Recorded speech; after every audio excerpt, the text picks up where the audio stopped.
Hello everyone, how are you doing? This is MD Tech here with another quick tutorial. In today's tutorial, I'm going to show you guys how to remove a user account on your Windows XP computer. So this should hopefully be a pretty straightforward process here, guys, and without further ado, let's go ahead and jump right into it. First thing I want to point out, make sure you're signed in with an administrator account in order to delete the other account. So that is one thing you have to make sure of before you proceed. And once you confirm you are using an administrative account, let's go ahead and jump right into it.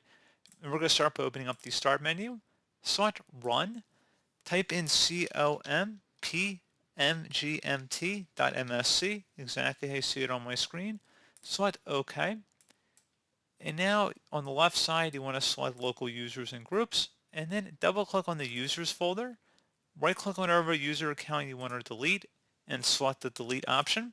So each user is represented by a unique identifier which is independent of the username. Once a user is deleted, even creating an identically named user in the future will not restore access to resources which currently include the user in their access control list.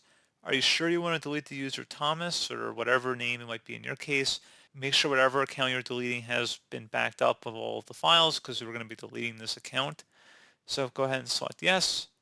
It's going to confirm if you want to go ahead and delete the user. So I just selected yes.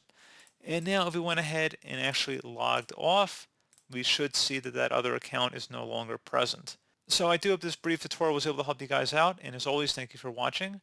And I look forward to catching you all in the next tutorial. Goodbye.